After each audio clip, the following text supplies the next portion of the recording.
And we work our way through this hour. Mark Oppold, thanks for joining us. And if you are a regular or new listener, new viewer, every Tuesday at this time, we head east to the mill and Ben Hushon, Whitehall, Maryland, giving us an update of from his part of the country. Ben, it's always a busy day where you are, but we're going to find out just how busy it is today with some visitors besides. But let's get a weather update first. Been a little cool in the mornings out there. Good morning, Mark. It sure has. Right on schedule. Meteorologist Tim told us last Tuesday that it was going to rain Thursday and Friday. It did. We got pretty much 2 inches everywhere. And the cold temperatures, it feels more like March instead of May in our part of the world. 36 degrees this morning, plenty of frost.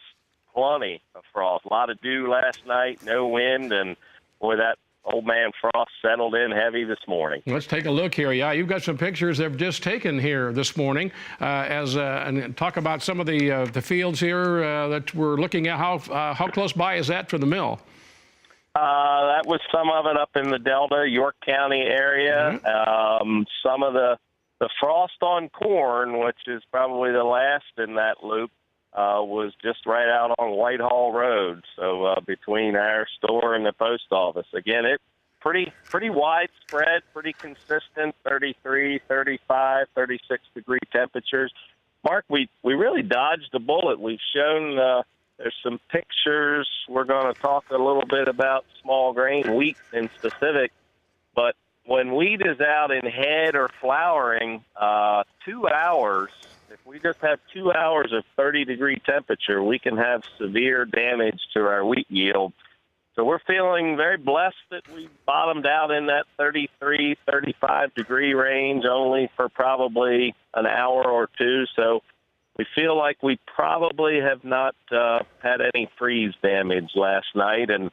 And if you listen to the forecast before I went on, we're on our way back up now, a little closer to normal temperatures the rest of the week. Yeah, talk about the small grains. And a picture there, a close-up again. These were just taken a few hours ago in your part of the country. Again, Ben Hushon from Whitehall, Maryland, joining us. This has been headed out and, again, heading toward maturity here. It is. Mark, we talked a little bit, talked with Marlon last Tuesday.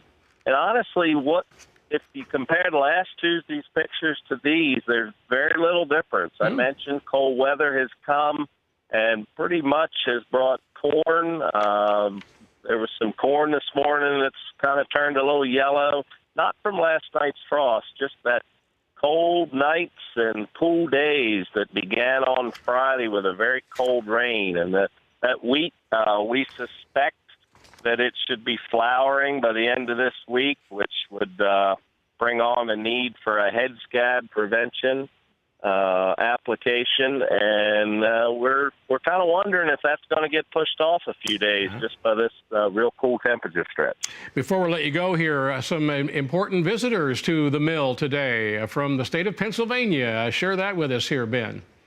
Yes, Mark. Actually, we have both Maryland and Pennsylvania state FFA officers with us today all day. Great. There's FFA week, and certainly RFD-TV is huge on promoting the FFA.